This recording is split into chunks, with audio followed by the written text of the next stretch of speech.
So good morning everyone. Yes we are live. तो सभी को मेरी आवाज आ रही है?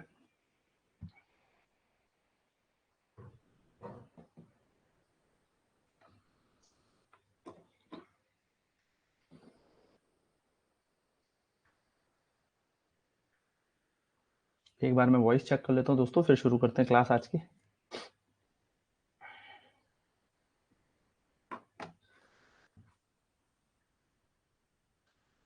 आई थिंक एम आई ऑडिबल?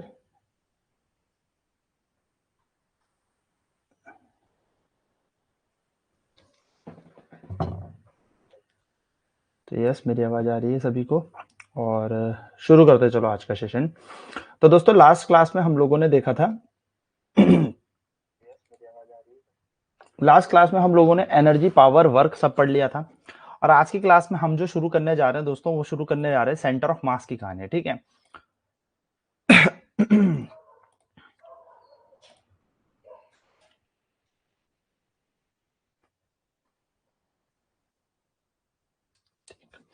तो आज जो हमारी क्लास नंबर 14 है, और 14th क्लास में हम लोग पढ़ने जाएंगे सेंटर ऑफ मास की कहानी। यानी कि हम शुरू करने वाले हैं आज सेंटर ऑफ मास।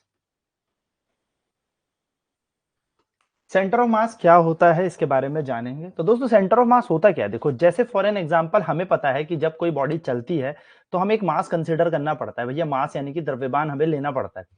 लेकिन माना कोई एक ऐसी वस्तु है कि जिसके पास अलग अलग तरीके के द्रव्यमान है, यानी कि इसके पास छोटे छोटे छोटे छोटे एन पार्टिकल है, माना बहुत सारे पार्टिकल्स हैं, और हर एक कण का, हर एक पार्टिकल का अपना अपना द्रव्यमान है। माना इसका M1, इसका M2, इसका M3। तो अब सवाल ये उठता है कि दोस्तों इतने सारे द्रव्यमान होने के बाद, यानी कि इतने सारे मासेस होने के बाद हम कौन सा मास लेंगे और कौन से मास से हम अपने मोशन को स्टडी करेंगे। यानी कि जो हम गति पढ़ने वाले हैं वो कौन से द्रव्यमान से पढ़ने वाले हैं। ठीक है, तो ना तो हम इसमें M1 लेने वाले हैं, ना M2, ना M3, ना M4। हम लोग लेंगे दोस्तों इन सब का एक योग, यानी कि एक बेसिकली हम एक ऐसा पॉइंट ढूंढेंगे, एक ऐसा बिंदु ढूंढेंगे जो इस पूरी बॉडी का पूरा मास अपने आप में कंटेन रखता होगा। यानी कि हम एक ऐसा बिंदु एज्यूम करेंगे, मान के चलेंगे कि यस, जितने भी ये छोटे छोटे छोटे छोटे मासेस हैं, ये सारे के सारे मासेस इस जो ये छोटा सा एक पॉइंट है इसमें एज्यूम किए जाएंगे, कंसंट्रेटेड माने जाएंगे कि सारे के सारे मासेस यहीं पर है। मतलब हम क्या करेंगे, एक एक को स्टडी नहीं करेंगे, हम एक पॉइंट कंसीडर कर लेंगे और उस पॉइंट को मानेंगे कि ये सारे के सारे मासेस जो हैं, ये जो बिंदु है, ये जो पॉइंट है, इसी पर कंसंट्रेटेड है। अब इसी पॉइंट की, इसी बिंदु की हम लोग क्या निकालेंगे दोस्तों, वेलोसिटी निकालेंगे। इसी बिंदु का हम एक्सेलरेशन निकालेंगे, यानी कि इसी बिंदु का हम वेग निकालेंगे, इसी पॉइंट का हम त्वरण निकालेंगे, और इसी पॉइंट का फोर्स, यानी कि हम लोग क्या निकालने वाले, बल निकालने वाले, और कहेंगे जो चीज इस बिंदु पर लगेगी वही इस पूरी बॉडी का मोशन डिफाइन कर रहा होगा। यानी कि अगर मैं कहूं फॉर अ सिस्टम ऑफ, थोड़ा सा इसको समझ लेते हैं, n particles,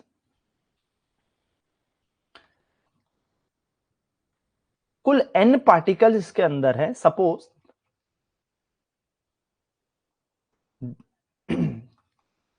there is one point for the system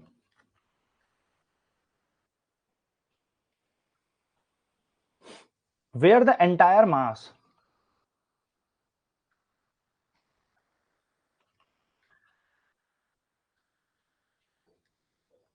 of the system can be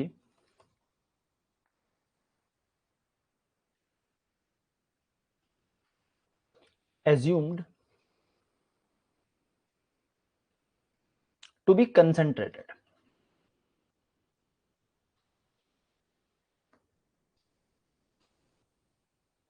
यानी कि भैया इसके अंदर एन बिंदु है, और एन बिंदु जो हैं वो बेसिकली कर क्या रहे हैं, उन सबका अपना अपना द्रव्यमान है। अब इन एन बिंदुओं का अपना अपना द्रव्यमान होने के कारण भाई अलग अलग मासिस को स्टडी करना तो बहुत डिफिकल्ट हो जाएगा। तो हमने बोला भाई एक पॉइंट इसके अंदर ढूंढ लो। एक पॉइंट इसके अंदर ढूंढने के बाद जो उस पॉइंट पर एक्सलरेशन, वेलोसिटी या उसका मोशन हम स्टडी कर लेते हैं, उस एक पॉइंट का जब हम मोशन स्टडी करेंगे तो भैया बेटर है कि हम पूरे की पूरी बॉडी का स्टडी कर चुके हैं और उस पूरी बॉडी का मोशन जब स्टडी करेंगे तो हमें डिफरेंट डिफरेंट मासेस का क्या नहीं करना पड़ेगा, अलग अलग तरीके से मोशन स्टडी नहीं करना पड़ेगा। इसको अगर मैं एक छोटे से गांव वाले एग्जांपल से दूं, तो जैसे हम चलते हैं, तो हम लोग चल रहे हैं तो हमारा हाथ, हमारा सिर, हमारा पैर अलग अलग वजन के है ना, सबका कुछ ना कुछ अलग अलग द्रव्यमान है। लेकिन अगर मैं पूरी बॉडी को कंसीडर करूंगा तो मैं ये तो नहीं बोलूंगा ना मेरा हाथ पे इतना फोर्स लग रहा होगा, मेरे सर पे इतना फोर्स लग रहा होगा, नहीं, मैंने अपनी पूरी बॉडी को एक ही पॉइंट पर कंसीडर कर दिया और जितना फोर्स मेरे उस पॉइंट पर लग रहा होगा, मेरी बॉडी के उस पॉइंट पर जितना फोर्स, जितना वेलोसिटी, जितना एक्सलरेशन लग रहा होगा, मैं कहूंगा मेरे हाथ, मेरा सर, मेरा पैर पे भी उतना ही लग रहा है। जबकि आप देखोगे तो जो सर है हमारा उसका द्रव्यमान अलग होगा, जो हाथ होंगे उनके द्रव्यमान अलग होंगे, है ना, जो बेसिकली पैर होंगे उनका द्रव्यमान अलग होगा, लेकिन सबके मासेस अलग अलग तो हैं। लेकिन हमने किया क्या, एंटायर बॉडी को एक ही कंसीडर किया, एक पॉइंट पे कंसीडर किया, और जो कुछ भी सिस्टम उस पे लग रहा होगा, यानी कि फोर्स उस पे लग रहा होगा, वेलोसिटी लग रहा होगा, एक्सेलरेशन, जो भी हमें कंसीडर करना है, हम उस बॉडी पे कंसीडर कर लेंगे और हम कहेंगे यस हमारे सर पे भी उतना ही फोर्स लग रहा है, यस हमारे हाथ पे भी उतनी वेलोसिटी है, उतना ही एक्सेलरेशन है, या हमारे पैरों का भी उतनी वेलोसिटी, उतना फोर्स, उतना एक्सेलरेशन है। तो यानी कि हमें डिफरेंट डिफरेंट स्टडी नहीं करनी, हमने एक पॉइंट कंसीडर कर दिया। ठीक है, तो याद रखेंगे दोस्तों कि जो सेंटर ऑफ मास है ना, ये फिजिकल पॉइंट नहीं है। सबसे इंपॉर्टेंट बात याद रखना है, सबसे एक इंपॉर्टेंट बात यहाँ पे आपको ये याद रखनी है कि भैया जो सेंटर ऑफ मास होता है, सेंटर ऑफ मास, ये कोई फिजिकल पॉइंट नहीं है, is not a physical point. यानी कि भैया ऐसा भी हो सकता है, पहले मैं इसको लिख देता हूं, is not a physical point, it is a mathematical point, it is a mathematical point. मतलब कंसीडर किया है हमने, समझा है, माना है कि यहां पर ऐसा होता होगा।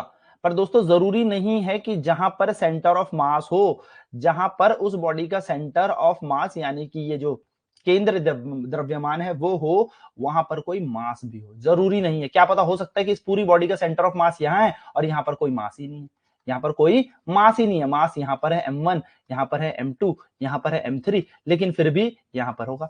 जैसे एग्जांपल के तौर पे अभी हम देखेंगे एक डिस्क एक सर्कुलर रिंग देखेंगे। तो रिंग क्या होती है, रिंग बेसिकली बाहर की तरफ से पूरी की पूरी ऐसे दिखेगी, या खोखला बेसिकली डिस्क मान लो, या रिंग मान लो, कोई हॉलो रिंग मान लो। ठीक है, तो होगा क्या दोस्तों, इसके सेंटर ऑफ मास सेंटर में होगा। अब ये तो खोखला है ना, इसके अंदर तो कुछ है ही नहीं।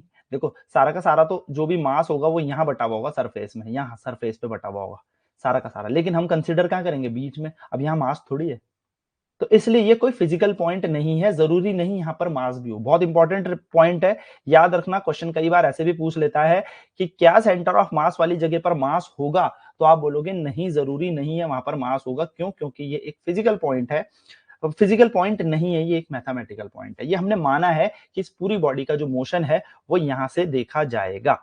ठीक है, तो ये एक मैथमेटिकल पॉइंट है, centre of mass, it is not a physical point. यहाँ पर मास हो भी सकता है और नहीं भी, पर बेसिकली ज्यादातर केसों में हम यहाँ पर नहीं ही मास देखते हैं। ठीक है, अब समझते हैं कि सर बेसिकली एक पार्टिकल के मोशन को निकालने के लिए हम उसका रिजल्टेंट निकाल रहे हैं, सही बात है।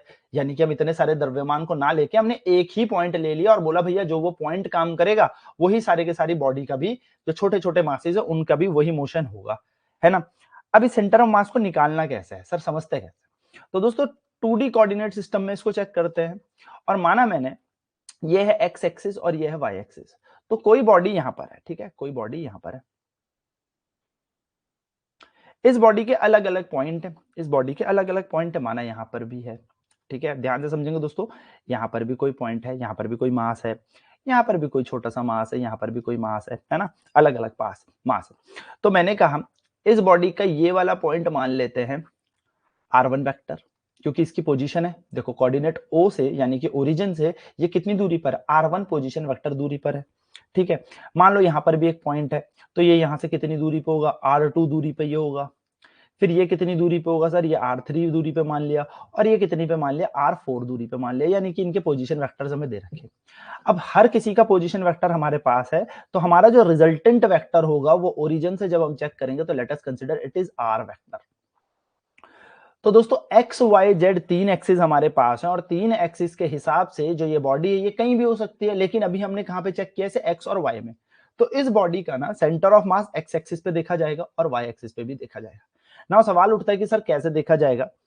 तो सेंटर ऑफ मास का सिंपल सा फॉर्मूला हमारे पास होता है, सेंटर ऑफ मास का बहुत ही सिंपल फॉर्मूला हमारे पास है कि हमें लिखना है आर वेक्टर, यानी कि ये आर सेंटर ऑफ मास निकालने का तरीका है, ठीक है। सेंटर ऑफ मास हम इसमें निकाल रहे हैं, तो वो निकाला जाता है m1 r1 vector plus m2 r2 vector plus m3 r3 vector and so on करते करते mn rn vector whole divided by sum of masses m1 m2 m3 m4 and mn।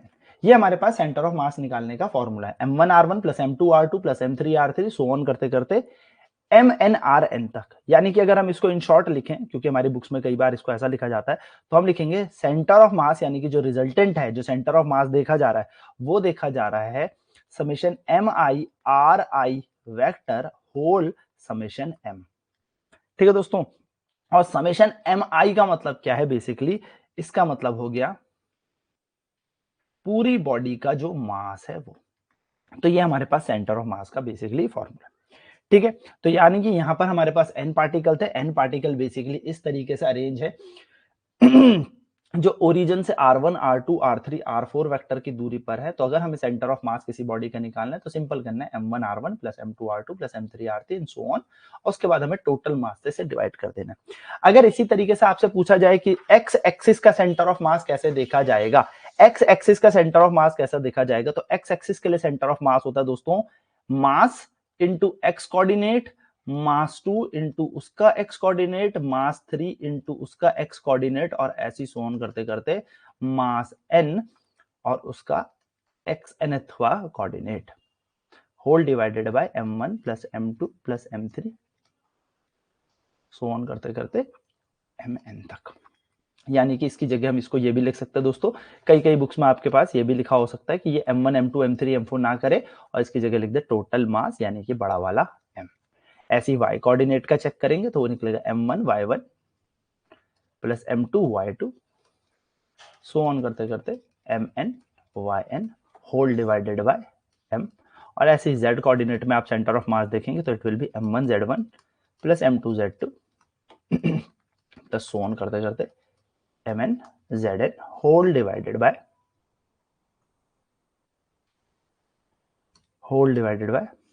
Capital M। तो ये हमारे पास x y और z coordinate के centre of mass आ जाएंगे। तो इस तरीके से निकाल सकते हैं। नाउ नोट करेंगे एक इंपॉर्टेंट पॉइंट, सबसे इंपॉर्टेंट पॉइंट नोट करेंगे। नोट यह है दोस्तों कि इफ द सेंटर ऑफ मास, यदि जो सेंटर ऑफ मास है वो कोइंसाइड कर जाए, कोइंसाइड्स विद द ओरिजिन, वो ओरिजिन के साथ कोइंसाइड कर जाए, ध्यान से मेरी बात समझना, विद द ओरिजिन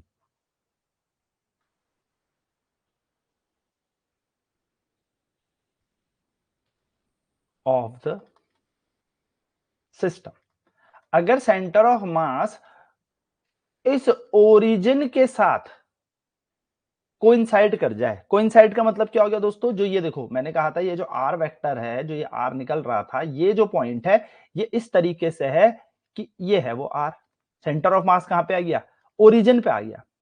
यानी कि सेंटर ऑफ मास और ओरिजिन एक ही पॉइंट है, ध्यान से सुनना, सेंटर ऑफ मास और ओरिजिन एक ही पॉइंट है। यानी कि ये जो ओरिजिन होता है ना, जिसको हम 0,0 कोऑर्डिनेट कहते हैं, ये और सेंटर ऑफ मास एक ही पॉइंट पर आ जाए अगर, तो क्या हो, तो अगर सेंटर ऑफ मास और ओरिजिन आपस में कोइंसाइड यानी कि एक ही बिंदु पर आए तो दोस्तों रिजल्टेंट 0 हो जाएगा, हाँ या ना भैया, ये तो 0 हो गया भाई। अगर मैंने कहा ये जो आर है यही तो सेंटर ऑफ मास है, अगर ये सेंटर ऑफ मास यानी कि ये जो आर है यही यहां पर आ जाए, ये यहां पर ना हो, ये पॉइंट, ये जो सेंटर पॉइंट ओ है, ये वाला पॉइंट और ये वाला पॉइंट दोनों के दोनों एक ही जगह पे हो, तो क्या आर 0 हो जाएगा? क्यों? क्योंकि इसके कोऑर्डिनेट तो 0 है।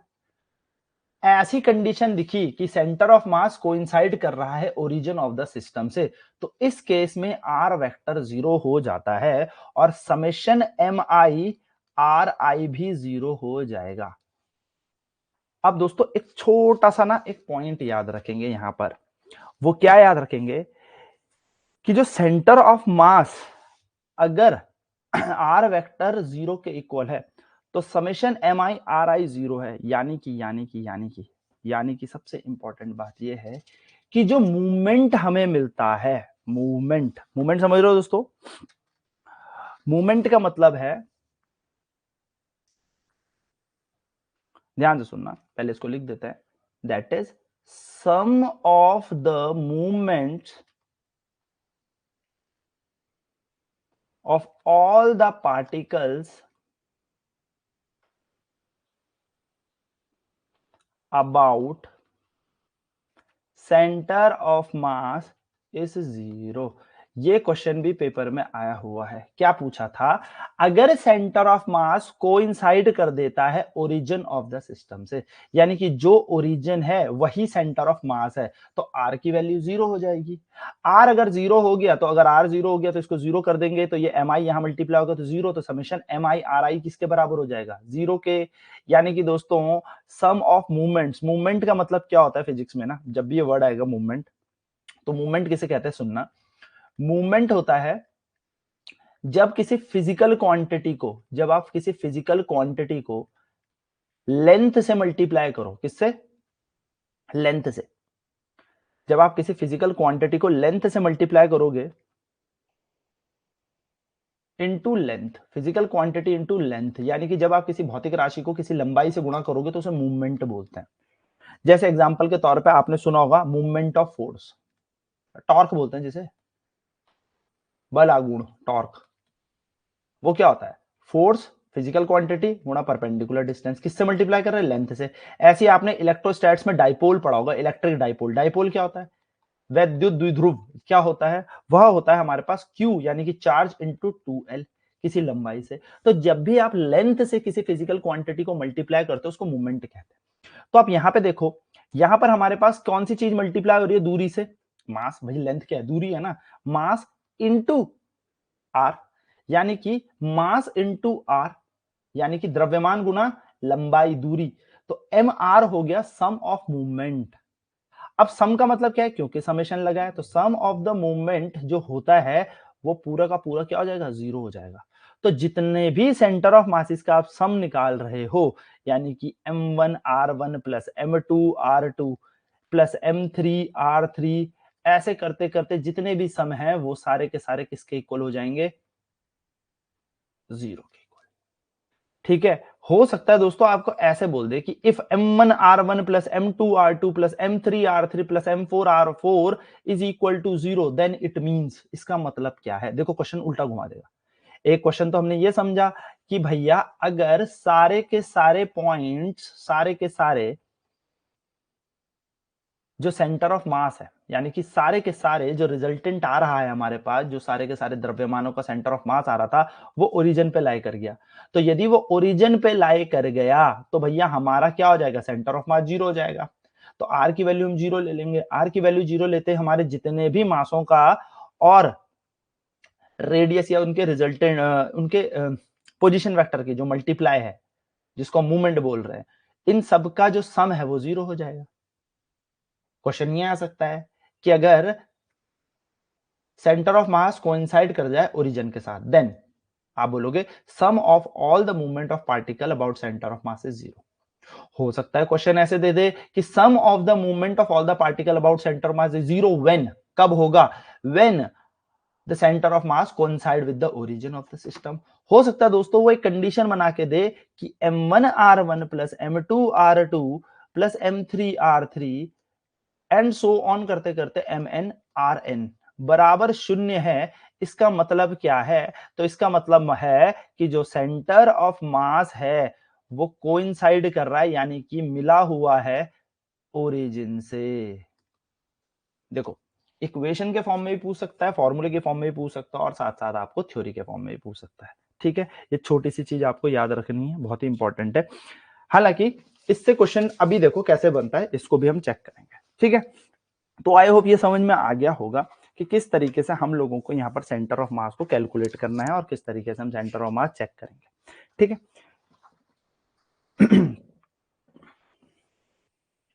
नाउ दोस्तों इस पे एक देखो, एक छोटा सा क्वेश्चन करते हैं कि मानो यहां पर एक मास है 2 kg और यहां पर एक मास है 4 kg। दोनों के दोनों जो हैं वो 6 सेंटीमीटर की दूरी पर है। आपसे बोला इसका सेंटर ऑफ मास कहां होगा? आपसे बोला इसका सेंटर ऑफ मास बताओ। कुछ नहीं करना, आपको पता है इसका सेंटर ऑफ मास मानने के लिए दोस्तों कोऑर्डिनेट मान लो या कुछ भी मान लो। मैंने कहा इसके जो देखो y कोऑर्डिनेट तो दिख नहीं रहा है इधर, क्योंकि x और y तो ये तो x एक्सिस पे ही लाए हो रखे हैं। तो इस पॉइंट के लिए हम कोऑर्डिनेट मान लेते हैं 0,0 और इस पॉइंट के लिए हम कोऑर्डिनेट मान लेते हैं 6,0। सिंपल सी बात है। देखो ये होता है x, आगे हमेशा x लिखा जाता है, पीछे हमेशा y कोऑर्डिनेट सिस्टम में, ठीक है।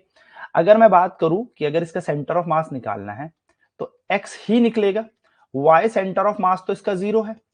क्यों? क्योंकि y एक्सिस में तो कुछ आ नहीं रहा, ऐसे तो कहीं ये है नहीं कि ये y एक्सिस में भी दिख रहा हो, ये तो ऐसे ही दिख रहा है x एक्सिस में।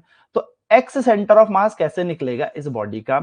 बहुत ही आसान तरीके से क्या करना है, m1 x1 plus m2 x2 upon m1 plus m2। Simple दोस्तों। तो m1 क्या है 2, x1 क्या है 0 प्लस m2 क्या है 4 और x2 क्या है 6 whole divided by m1 m2 यानी कि 2 प्लस 4। यानी कि दोस्तों आपका आंसर आ जाएगा यहां पर 6 चक 24 बटे 6 यानी कि 4 सेंटीमीटर। तो यहां पर आपका सेंटर ऑफ मास है 4 सेंटीमीटर, x से यहां से 2 सेंटीमीटर। सिंपल। तो इस तरीके से आप निकाल सकते हो सेंटर ऑफ मास किसी बॉडी का x। और y COM कितना इसका, यानी कि y सेंटर ऑफ मास इसका 0 है और z सेंटर ऑफ मास भी इसका 0 है। ठीक है, ये एक सरल सा और बहुत ही प्यारा सा क्वेश्चन था।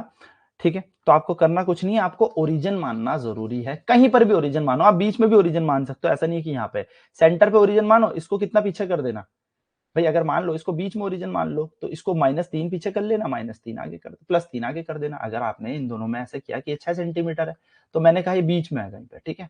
तो ओरिजिन ये है, तो ओरिजिन यहाँ जैसे मैंने 0,0 माना था तो इसको 0,0 मान लो। अब दोस्तों ये पूरा 6 है तो ये 6 कैसे होगा भाई, 0,0 से 3 पीछे तो ये -3,0 हो जाएगा और ये हो जाएगा +3,0। आप इससे भी निकालेंगे तो भी आपका सेंटर ऑफ मास यही निकलेगा। ठीक है, ओरिजिन आप कहीं भी मान सकते हो, बस आपको इतना ध्यान में रखना है कि ओरिजिन मानने के बाद आपको इस तरीके से सूत्र लगाना है, m1 x1 plus m2 x2 upon m1 plus m2, x centre of मास आपको देखने को मिल जाएगा। अब थोड़ा सा आगे की बात करें और थोड़ा सा आगे जान के अब हम ये देखते हैं दोस्तों कि वेलोसिटी कैसे निकाली जाती है सेंटर ऑफ मास की। वेलोसिटी ऑफ COM यानी कि जब वो पूरी बॉडी साथ चलेगी, तो पूरी बॉडी जब साथ चलेगी तो उसका वेग क्या होगा। तो दोस्तों माना n पार्टिकल थे तो हमें पता है कि भैया जो r वेक्टर होता है, जो r पोजीशन वेक्टर है, वो हमें से निकाला जाता है summation mi ri upon summation m, या इसकी जगह हम ऐसा लिख देते हैं कैपिटल M, है ना। इसका मतलब क्या है, इसका मतलब कुछ नहीं है दोस्तों, अगर मैं इसको आपस में मल्टीप्लाई करता हूं तो ये बन जाएगा mr वेक्टर। ये r वेक्टर कुछ नहीं है, इट इज पोजीशन वेक्टर और सेंटर ऑफ मास, ठीक है।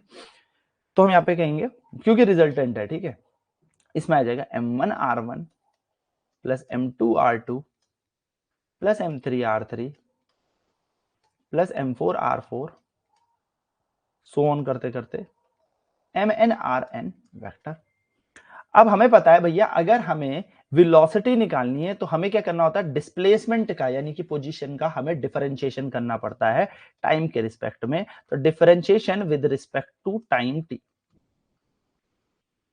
t के रिस्पेक्ट में हम इसका डिफरेंशिएशन करते हैं तो हमें क्या मिलेगा, m dr vector upon dt is equals to m1 dr1 vector upon dt plus m2 dr2 vector upon dt, और ऐसे ही करते करते mn drn vector upon dt। dr vector upon dt हो जाएगी एंटायर बॉडी की वेलोसिटी, यानी कि dr vector by dt will be the velocity vector, और ये हो जाएगी velocity of centre of mass, यानी कि सेंटर ऑफ मास का वेग आ गया हमारे पास। और जो हमारे पास छोटे छोटे पॉइंट थे dr1 vector upon dt vector, ये पहली बॉडी की वेलोसिटी आ जाएगी, dr2 वेक्टर अपॉन d2 ये आ जाएगी दूसरी बॉडी की वेलोसिटी, एंड ऐसे करते करते दोस्तों drn वेक्टर अपॉन dt आ जाएगी हमारे पास nth बॉडी की वेलोसिटी, यानी कि n बॉडी का वेग। तो ये इंडिविजुअल वेलोसिटी रिप्रेजेंट कर रहे हैं, क्या कर रहे हैं, इंडिविजुअल वेलोसिटी को रिप्रेजेंट कर रहा है, यानी कि ये अलग अलग द्रव्यमानों के वेग को दर्शा रहे हैं, है ना। सीधी सीधी बात है कि भैया पहली बॉडी का कुछ था, दूसरी बॉडी का कुछ था, तीसरी बॉडी का कुछ था, तो सिंपल सिंपल इन्होंने किया क्या, अलग अलग बॉडी की वेग बताने लगे। तो अगर मैं इसको वापस उसी फॉर्म में लिखूं दोस्तों, तो आप देखेंगे m डी आर वेक्टर बट्टे डी टी बराबर हो जाएगा हमारे पास, ध्यान से देखेंगे, m1 v1 plus m2 v2 plus m3 v3 and so on mn vn, vector लगा लो इनके ऊपर। यानी कि हमारे पास जो फाइनल वेलोसिटी आएगी m D R vector upon D T, क्या हम इसको ये नहीं लिख सकते बड़ा वाला m बड़ा वाला v, चल बड़ा वाला v का मतलब क्या है, बड़े वाले v का मतलब है वेलोसिटी ऑफ सेंटर ऑफ मास, ठीक है ना, सेंटर ऑफ मास का वेग, वो किसके बराबर हो जाएगा, summation M I R I या एम एन आर एन जो भी है। अब r की जगह यहाँ पे कौन आ जाएगा, v, है ना। जब देखो पोजीशन चल रही थी तो r चल रहा था, जैसे ही वेलोसिटी आ गई तो एम आई वी आई। और वेलोसिटी कैसे निकाली जाएगी सेंटर ऑफ मास की, सिंपल समेशन सारे के सारे इंडिविजुअली जितनी भी बॉडी हैं सबका हमने सम कर देना है और इसको डिवाइड कर देना है हमने बड़े वाले m से, और यह है velocity of centre of mass, यानी कि उस बॉडी के सेंटर ऑफ मास की velocity M I V I upon M. ठीक है दोस्तों, तो इस तरीके से आपको याद रखना है। अगर मैं इसको फिर से बताऊं तो किस तरीके से आप निकाल रहे हो, तो आप वेलोसिटी ऑफ सेंटर ऑफ मास निकालने के लिए कुछ नहीं कर रहे हो, आप एक एक बॉडी की वेलोसिटी और मास के प्रोडक्ट को उठा उठा के चिपकाते जा रहे हो।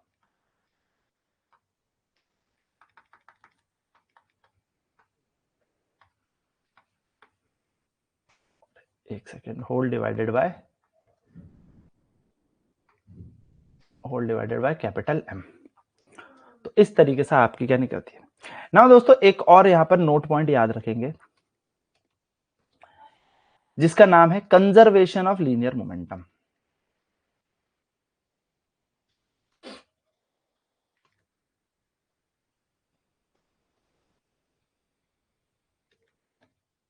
कंजर्वेशन ऑफ लीनियर मोमेंटम यानी कि रेखीय संवेग का संरक्षण। देखो total linear momentum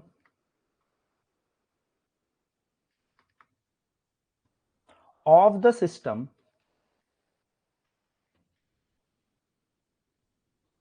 is equal to product of total mass of the system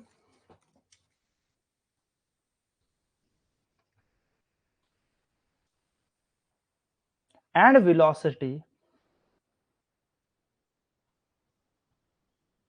of center of mass। क्या कह रहा है, देखो ध्यान से समझना, टोटल लीनियर मोमेंटम जो है किसी सिस्टम का वो किसके इक्वल है दोस्तों, वो इक्वल है प्रोडक्ट ऑफ टोटल मास, देखो प्रोडक्ट ऑफ टोटल मास देख रहे हो, है ना, into velocity of centre of मास। अगर आप देखोगे तो अगर मैं इस चीज को देखूं तो क्या देखो, ये पूरा का पूरा दिख रहा है m, हाँ दिख रहा है, और ये velocity of centre of mass, यानी कि जो मोमेंटम अगर मैं चेक करूंगा तो क्या ये मोमेंटम नहीं है, ध्यान से देखो क्या ये मोमेंटम नहीं है। मोमेंटम का फॉर्मूला क्या होता है, P is equal to M V. भाई m का मतलब क्या है, बड़े वाले m का मतलब क्या है, देखो दोस्तों बड़े वाले m का मतलब क्या है, इस बड़े वाले m का मतलब यही तो है m1 plus m2 plus m3 plus m4, तभी तो जाके समेशन m लिखा था मैंने यहाँ पे। यानी कि इस बड़े वाले m का मतलब क्या है, टोटल मास ऑफ बॉडी, पूरी बॉडी का मास, पूरी बॉडी का मास, और ये किससे मल्टीप्लाई हो रहा है, देखो velocity of centre of mass, यानी कि उस सेंटर ऑफ मास की वेलोसिटी से। यानी कि अगर मैं लीनियर मोमेंटम देखूं पूरे सिस्टम का तो वो कुछ भी नहीं है, लीनियर मोमेंटम कुछ भी नहीं है, लीनियर मोमेंटम है आपका कैपिटल M इंटू वेलोसिटी। भाई इसी को तो हमने बोला समेशन एम आई वी आई, यही तो है। यानी कि जो पूरे के पूरे सिस्टम का मोमेंटम है, इसको मोमेंटम कह सकते हैं, वो यही तो है, mass of the entire body या मास ऑफ पूरी की पूरी सिस्टम का मास गुणा वेलोसिटी ऑफ सेंटर ऑफ मास, इसी को तो हम मोमेंटम कहते हैं। अब अगर दोस्तों कोई एक्सटर्नल फोर्स नहीं लग रहा, इन द, ध्यान से सुनेंगे मेरी बात, in the absence of any external force, बाहर से कोई भी बल नहीं लगा, कोई भी बल नहीं लगा, in the absence of any external force, the total linear momentum,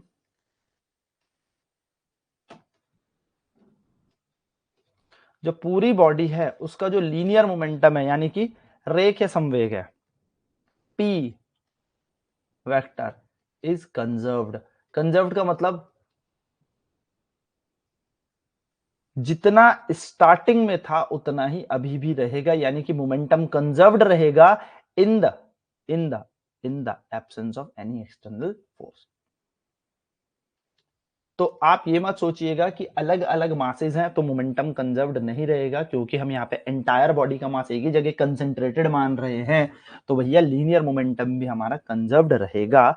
यानी कि हम कह सकते हैं P वेक्टर बराबर m velocity of centre of mass, यानी कि यही समेशन MIVI जो हमेशा रहेगा वो कांस्टेंट रहेगा, कांस्टेंट यानी कि कंजर्व्ड रहेगा। कब रहेगी ये कंडीशन? जब कोई भी बाहरी बल ना लगे, in the absence of any external force, जहां पे v का मतलब है वेक्टर कांस्टेंट या वेलोसिटी, बेसिकली हम इसको कह रहे हैं। अब जरा ध्यान से मेरी बात सुने दोस्तों, यहां से उठाएं तो P बराबर m into velocity of centre of मास, यही है, हाँ या ना? बिल्कुल यही है सर, ये वाले हमने उठा लिए भाई, बात दोनों के दोनों उठा लिए, ये वाला और ये वाला उठा लिया। अब अगर हम यहां से देखें तो वेलोसिटी ऑफ सेंटर ऑफ मास जो आएगी वो आएगी हमारे पास P वेक्टर अपॉन मास, क्योंकि P भी कांस्टेंट है भैया, मोमेंटम तो कंजर्व्ड है, मास तो है ही कांस्टेंट, तो हम कह सकते हैं yes velocity of centre of mass is also constant. Hence जो वेलोसिटी है, ध्यान से सुनेंगे, एक और यहां पर नोट पॉइंट है क्योंकि ये भी थ्योरी फॉर्म में आ सकता है। हेंस द वेलोसिटी, जो वेलोसिटी होगी किसकी? सेंटर ऑफ मास की, of a system remains constant, पूरे के पूरे सिस्टम की जो वेलोसिटी होगी सेंटर ऑफ मास की वो कांस्टेंट रहेगी if no external force is applied on it. यदि कोई एक्सटर्नल फोर्स यानी कि बाहरी बल नहीं लग रहा है तो वेलोसिटी जो रहेगी वो कांस्टेंट रहेगी। छोटा सा ये याद रखेंगे, अगर आपसे पूछा जाए कि कंजर्व्ड, अगर मोमेंटम कंजर्व्ड है तो वेलोसिटी कांस्टेंट रहेगी, बदल जाएगी, सेम रहेगी, बढ़ेगी, घटेगी, तो कांस्टेंट रहेगी। हो सकता है यूं पूछे कि अगर कोई बाहरी बल नहीं लगा तो वेलोसिटी पर क्या प्रभाव पड़ेगा एन पार्टिकल की बॉडी पर, यानी कि एन कणों की कोई वस्तु है उसके वेग पर क्या प्रभाव पड़ेगा यदि यदि बाहरी बल ना लगाया जाए, तो आप बोलोगे भैया वैसे की वैसी ही रहेगी, क्योंकि if no external force is applied the momentum is conserved, if the momentum is conserved velocity of centre of mass is constant. क्या कह रहे हैं? यदि संवेग संरक्षित रहता है, कोई बाहरी बल नहीं लगाया जाता, तो हमारा जो वेग होता है पूरे की पूरी केंद्र द्रव्यमान वस्तु का वह नियत रहता है।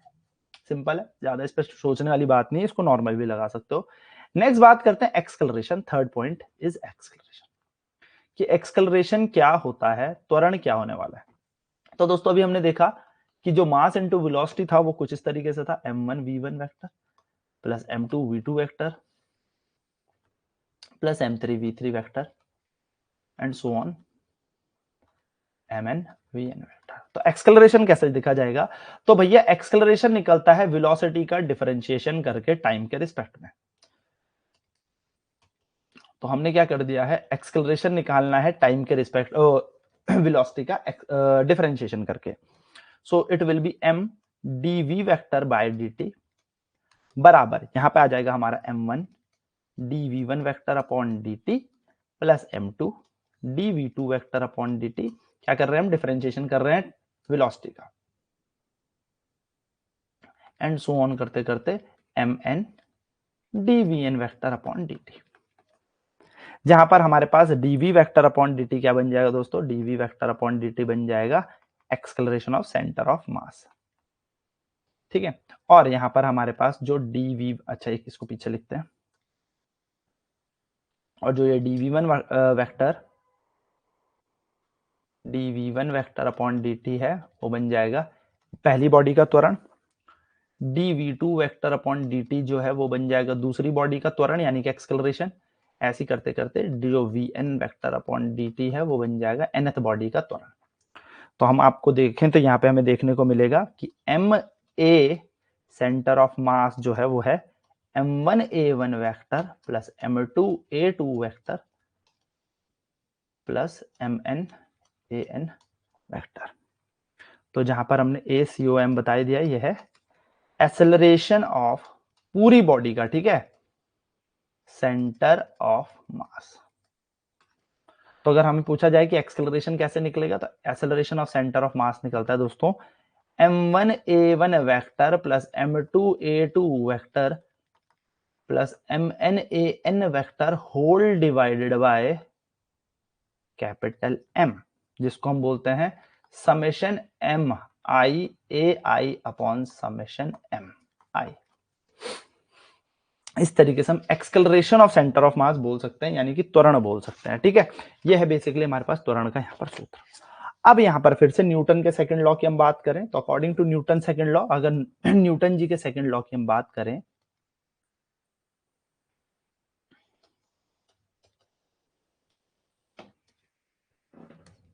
तो न्यूटन जी के सेकंड लॉ के हिसाब से दोस्तों m1a1 जो होगा वो F1 के बराबर होगा। भैया फोर्स ऑन फर्स्ट बॉडी की पहली वस्तु पे कितना बल लग रहा है। m2a2 जो होगा वो किसके बराबर होगा, दूसरी बॉडी के बल के बराबर, यानी कि दूसरी बॉडी पर कितना बल लग रहा है। ऐसे ही mnan जो होगा वो होगा nth वस्तु पर या nth कण पर कितना बल लग रहा है। तो अगर मैं टोटल फोर्स निकालूं, टोटल फोर्स, तो टोटल फोर्स कैसे निकलेगा, ma1 a वेक्टर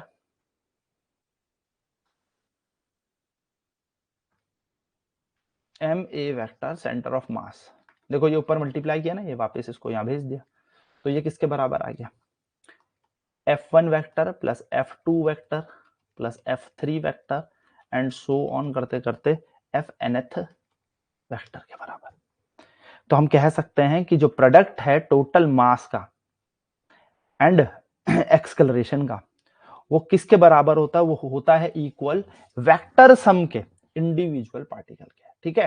तो हमने क्या करना है, सबका वेक्टर सम देख लेना है, सबके वेक्टर सम निकाल देना फोर्स का, और फोर्स का जारा का सारा हम क्या निकाल लेंगे, सम निकाल लेंगे, तो हम यहाँ से एक्सकलरेशन भी निकाल सकते हैं, ठीक है। यानी कि दोस्तों आपसे हो सकता है ना ऐसे बोल दे, देखो इस क्वेश्चन को ऐसे मत समझना, इस क्वेश्चन को ऐसे समझना कि एक बॉडी दे दी, इस बॉडी में बोला इस पे लग रहा है भैया 2 न्यूटन फोर्स, मान लो ऐसे समझ लो, इसको इस तरीके से समझाते हैं कि इस बॉडी के अंदर डिफरेंट डिफरेंट डिफरेंट डिफरेंट कण है, ठीक है।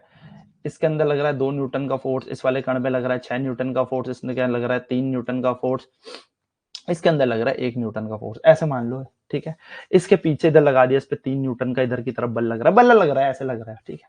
आपसे पूछ दिया भाई इस पूरी बॉडी का जो द्रव्यमान है वो है 10 किलो, आपसे बोला बताओ इसके सेंटर ऑफ मास का त्वरण क्या होगा, तो आपको बता दिया पहला मास m1 m2 m3 m4 इस तरीके से दे दिया, ठीक है। या आपको हो सकता है 10 किलो ना भी दे, हो सकता है 10 किलो भी ना दे, बोले इसके अंदर 5 कण है, ठीक है, 5 कण पे एक कण 2 किलो का, एक कण 3 किलो का, एक कण 4 किलो का, एक कण 5 किलो का, ऐसे ऐसे करके दे दे, एक कण 6 किलो का, और आपसे बोलते कि अब बताओ एक्सेलरेशन, तो आपको क्या करना है, सारे बल जोड़ देने हैं जितने भी भारी बल लग रहे हैं, वेक्टर सम करेंगे, यानी कि इसकी डायरेक्शन अपोजिट है तो ये -3 और प्लस का 3 कटेगा भी, ठीक है, एंड देन इनको ऐड करेंगे, तो 6 और 2 8 और 1 9, तो टोटल फोर्स आएगा 9 न्यूटन, और फिर आप क्या करोगे, सारे मास को डिवाइड करोगे इससे, नीचे लिखोगे एंटायर मास, और ये आपका जगह acceleration of centre of mass.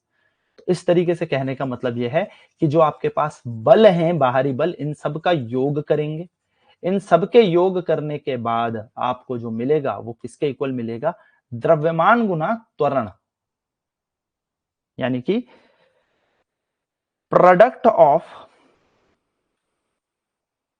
The total mass and acceleration of the center of mass is equal to the vector sum of all the external forces acting on individual particle of the system.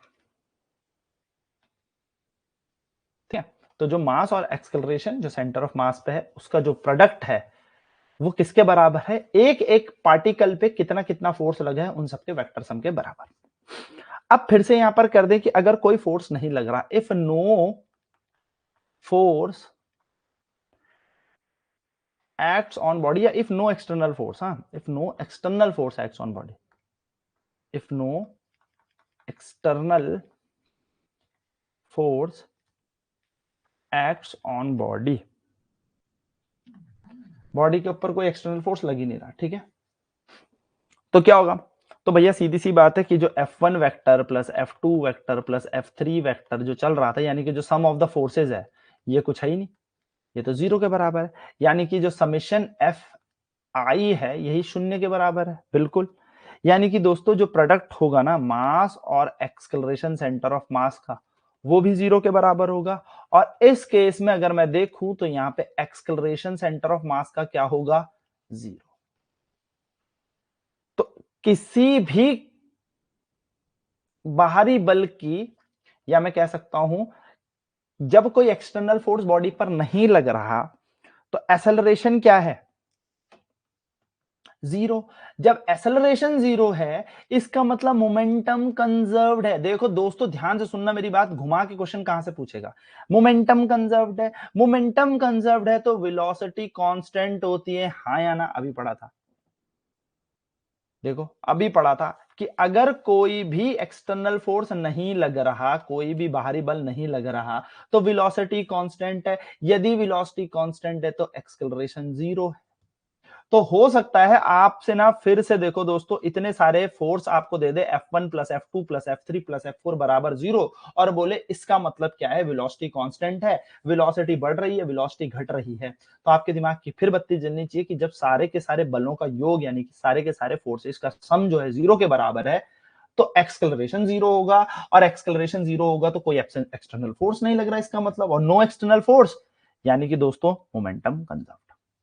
भाई अगर F1 F2 F3 ऐसे करके माना तीन body पे force लग रहे zero के बराबर है, और हो सकता है वो ससरा ऐसे दे दे F1 प्लस F2 बराबर माइनस F3, लो कुछ भी दे लो, बोले इसका ये दे रखा है कंडीशन, बोलेगा इसका मतलब क्या है, मोमेंटम कंजर्व्ड है, मोमेंटम बढ़ रहा है, मोमेंटम घट रहा है, तो इसका मतलब तो मोमेंटम कंजर्व्ड है क्योंकि all the sum of the forces is equal to zero. तो कंडीशन ये सारी याद रखना है कि अगर सारे के सारे बल का योग शून्य के बराबर है इसका मतलब कोई बाहरी बल नहीं लग रहा है, और अगर बाहरी बल नहीं लग रहा है तो एक्सेलरेशन सेंटर ऑफ मास का जीरो है, which means velocity is constant. इसका मतलब फिर से वही वाली बात है कि जो वेग है वो क्या है, कांस्टेंट है। तो अभी तक तो दोस्तों हम बात कर रहे थे डिसकंटिन्यूअस बॉडी की, यानी कि जिसके हमें मासेस दिए रहते हैं, जैसे यहां से यहां तक का m1 मास है, ओरिजिन से ये r1 दूरी पर, r2 दूरी पर, r3 दूरी पे हमें पता होता है, तो अब हमको पता होता है कि अलग अलग मासेस अलग अलग पॉइंट्स हमें दे रखे हैं, तो हम सेंटर ऑफ मास निकाल सकते हैं ना। अगर हमें centre of mass they they continuous body का, कंटिन्यूअस बॉडी का, तो इस कंटिन्यूअस बॉडी का जिसमें क्या है कि बहुत ज्यादा पार्टिकल है, हम काउंट नहीं कर सकते। कंटिन्यूअस बॉडी क्या होती है, कंटिन्यूअस बॉडी यानी कि जिस ऐसी बॉडी जिसमें नंबर ऑफ पार्टिकल्स बहुत ज्यादा हो, काउंट ना किए जा सके, जिसमें पार्टिकल काउंट ही नहीं कर सकते। अब उसमें क्या किया जाए, तो दोस्तों देखो समेशन का मतलब क्या होता है, देखो समेशन कब आता है, समेशन तब आता है जब हमें ना पार्टिकल्स पता हो, M1 M2 डिस्क्रीट बोल सकते हैं हम इसको, डिस्क्रीट पार्टिकल पता हो, हमें सब पता हो कि M4 ऐसे हैं, इनकी दूरी पता है R1 R2 R3 ऐसे दे रखी हो, तो हम बोल सकते हैं अच्छा 1 2 3 4 पार्टिकल है तो M1 R1 plus M2 R2 चार बार जोड़ना है ना। लेकिन पता लगा ऐसी बॉडी है जिसके पार्टिकल की संख्या नहीं पता कितने कण है, भैया कंटिन्यूस बॉडी है, इसके पार्टिकल की संख्या ही नहीं पता। तो जब पार्टिकल की संख्या नहीं पता होगी, कणों की संख्या मतलब हम काउंट नहीं कर सकते, गिन नहीं सकते, तो उसके लिए हमें लेना है इंटीग्रेशन। तो XCOM निकाला जाएगा दोस्तों XDM अपॉन इंटीग्रेशन DM। इसको हम बोल सकते हैं XDM अपॉन कैपिटल M, ये कंटिन्यूस बॉडी के लिए, ठीक है। वैसे इसका Y सेंटर ऑफ मास निकाला जाता है YDM अपॉन कैपिटल M, यानी कि इंटीग्रेशन DM। तो इसको ले लेते हैं, मैं छोटा M ले रहा हूं तो छोटा लिख देता हूं यहां पे। और ऐसे Z सेंटर ऑफ मास निकाला जाएगा इसका ZDM अपॉन इंटीग्रेशन DM, यानी कि ये कोऑर्डिनेट है Z और नीचे आ जाएगा कैपिटल M। तो इस तरीके से हम क्या कर सकते हैं, सेंटर ऑफ मास निकाल सकते हैं किसी एक बॉडी के लिए, अगर हमारे पास वो एक कंटिन्यूस बॉडी है, ठीक है। कंटिन्यूस बॉडी का ये सिंपल से फॉर्मूला है, कंटिन्यूस बॉडी पे भी न्यूमेरिकल करेंगे, तो आपको याद रखना है, ठीक है। न्यूमेरिकल की क्लास में अलग से करूंगा, पहले हम थोड़ा सा सिलेबस को कर लें, फिर मैं क्वेश्चन प्रैक्टिस कहां और कैसे होगी वो मैं आपको अलग से बताऊंगा, ठीक है। बस अभी आप इसको करते चलें। ओके, नेक्स्ट ये आपको याद करना है, ठीक है। Some centre of mass of some common systems, ये आपको याद रखना है, ये आपको बाय हार्ट लर्न कर लेना है। सेंटर ऑफ मास ऑफ सम वैसे निकाले भी जा सकते हैं, बट क्योंकि अपने एग्जाम के पॉइंट ऑफ व्यू में तो सीधे से आता है कि याद कर लेना, रोज एक एक भी याद करोगे तो भी हो जाएगा। कुछ कॉमन सिस्टम के सेंटर ऑफ मास लाकर बताना है। जैसे सबसे पहला अ सिस्टम ऑफ, ध्यान से सुनना, a system of 2 point masses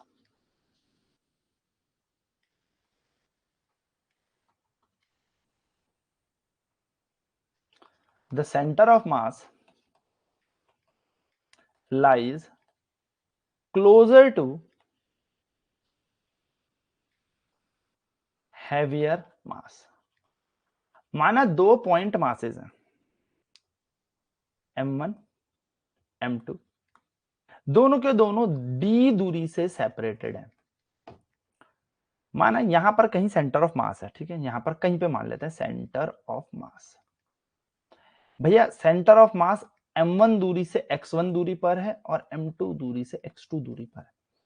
आपसे पूछा जाएगा कि ये किस दूरी पर है, आप इसका सेंटर ऑफ मास बताएं।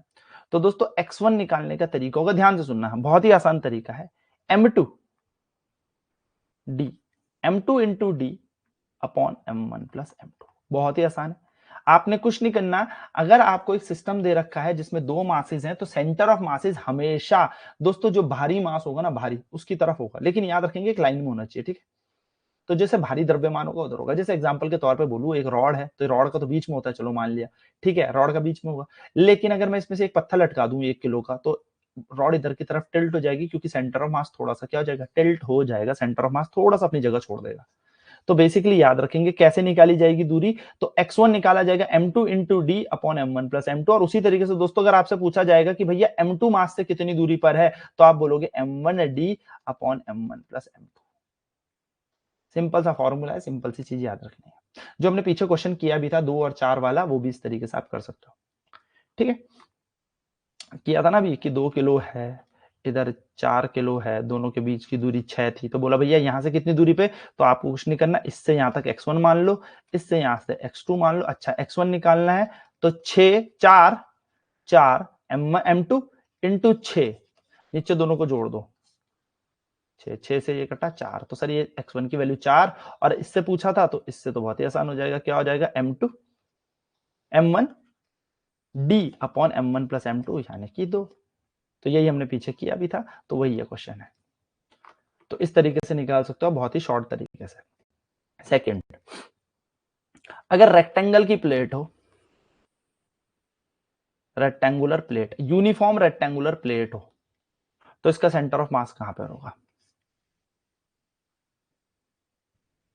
ठीक है। तो मान लिया ये A है, ये B है, तो दोस्तों इसके दो सेंटर ऑफ मास निकलेंगे दो कोऑर्डिनेट्स में, तो इसका निकाला जाएगा x सेंटर ऑफ मास, यानी कि x कोऑर्डिनेट निकाला जाएगा। x में कितना आ गया, ये b पॉइंट में, ओरिजिन है ना 0,0, तो x में b आ गया है, तो इसका आधा कर देंगे तो b/2, और y में कितना ऊपर है, y सेंटर ऑफ मास निकालेंगे तो इट विल बी a/2। ठीक है, ये बात याद रखना है। ये x एक्सिस है, ये y एक्सिस है। अगर आपसे पूछेगा ट्रायंगुलर प्लेट,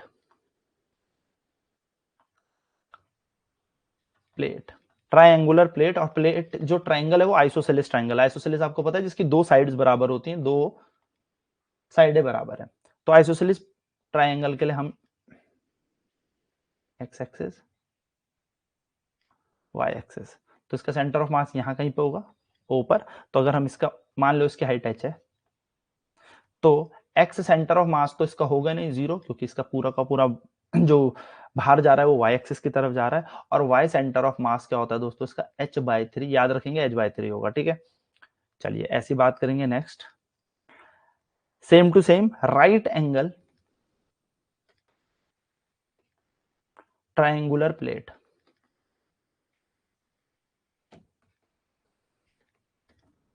ठीक है, तो इसके लिए भी हमने वही कोऑर्डिनेट सिस्टम बनाया और इस तरीके से माना ये है। तो यहाँ पर इसका कहीं पर सेंटर ऑफ मास होगा a दूरी पर, यह है b दूरी पर, तो ये हो गया x और ये हो गया y। तो इसका x COM क्या होगा, x सेंटर ऑफ मास होगा दोस्तों a/3, और y सेंटर ऑफ मास होगा इसका b/3। ये याद रखना, बस राइट एंगल होनी चाहिए, ट्रायंगुलर होनी चाहिए, और प्लेट के लिए हमारे पास ये है। नेक्स्ट है हमारे पास सेमी सर्कुलर रिंग।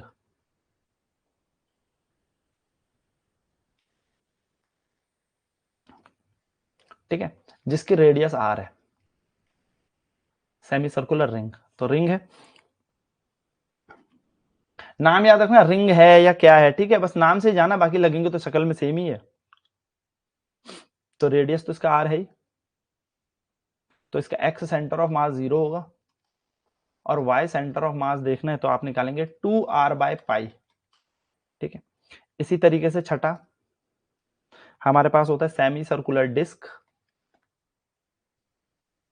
देखो वो रिंग था, ये डिस्क है, इसका भी रेडियस r ही ले लेते हैं, सेम टू सेम ही जाएगा, मतलब डायग्राम तो इसका ऑलमोस्ट सेम ही है, y axis x axis radius r, x centre of मास इसका 0 होगा। दोस्तों बस आपको याद रखना है डिस्क है तो y सेंटर ऑफ मास होगा इसका 4r/3 पाई। ठीक है, फॉर्मूला डायरेक्ट याद रख लें कि डिस्क है या फिर हमारे पास रिंग है। ठीक है, नेक्स्ट अगर मैं बात करूं तो नेक्स्ट आता है हेमिस्फेरिकल शेल,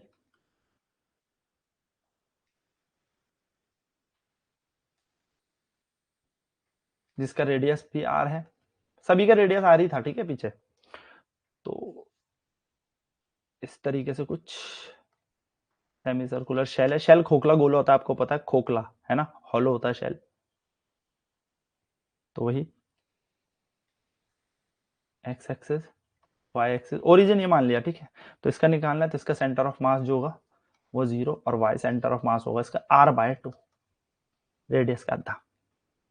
एट्थ आप देखेंगे तो आपको सॉलिड हेमिस्फीयर दिखता है। देखो ये खोखला गोला था, ये भरा हुआ गोला है। ठीक है, सॉलिड हेमिस्फीयर, अर्ध गोला सॉरी है, हेमिस्फीयर मतलब आधा गोला होता है हेमिस्फीयर। तो हेमिस्फीयर के लिए ऐसे खोखला है, ऊपर वाला खोखला था, ये वाला भरा हुआ है। ठीक है,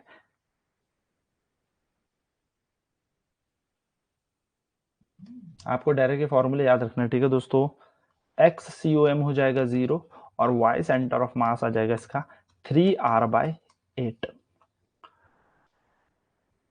नौवा आप याद रखेंगे circular cone, circular cone solid circular cone है, यानी कि जो शंकु होता है। ठीक है,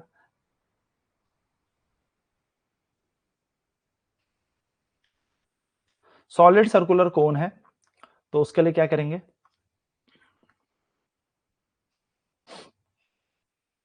एक सेकेंड है, सॉलिड सर्कुलर कोन,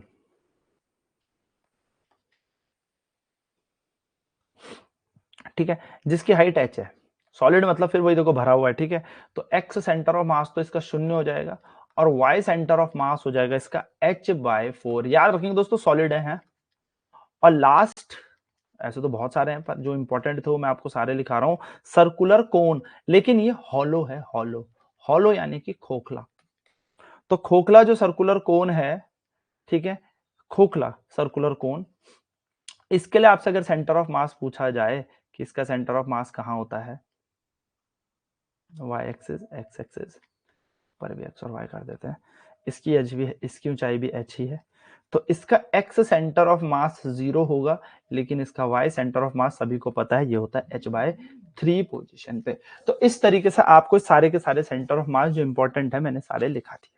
ठीक है दोस्तों, अब इसके बाद हमारा लास्ट टॉपिक बच रहा है, इसमें थोड़ा सा और इसको करेंगे कल। आज की क्लास हम यहीं तक रोकेंगे, यहां तक आप पढ़ें, कल हम इस पूरे टॉपिक को, पूरे चैप्टर को खत्म कर देंगे, एंड देन हम रोटेशन की तरफ बढ़ेंगे, जिसमें हमने मूवमेंट ऑफ इनर्शिया पढ़ना है। अभी इसमें थोड़ा सा रह गया जिसमें मैंने आपको रॉकेट प्रोपल्यूजन बताना कि किस तरीके से रॉकेट चलता है, किस तरीके से रॉकेट में थ्रस्ट लगता है, क्या लगता है, वो फॉर्मूला आपको बताना। तो आई होप इन चीजों को आप पढ़ेंगे, इन चीजों को आप समझेंगे, और दोस्तों क्वेश्चन करेंगे, इस पे क्वेश्चन कहाँ करेंगे, कैसे करेंगे, उसको मैं अलग से बताऊंगा, अभी आप बस नोट्स बनाते चलो, क्वेश्चन प्रैक्टिस हम अलग से करेंगे। ठीक है, तो चलिए मिलते हैं आपसे नेक्स्ट क्लास में, इसको सबको पढ़ लीजिए अच्छे से। ठीक है, तब तक bye bye, take care, over now, जय हिंद, गॉड।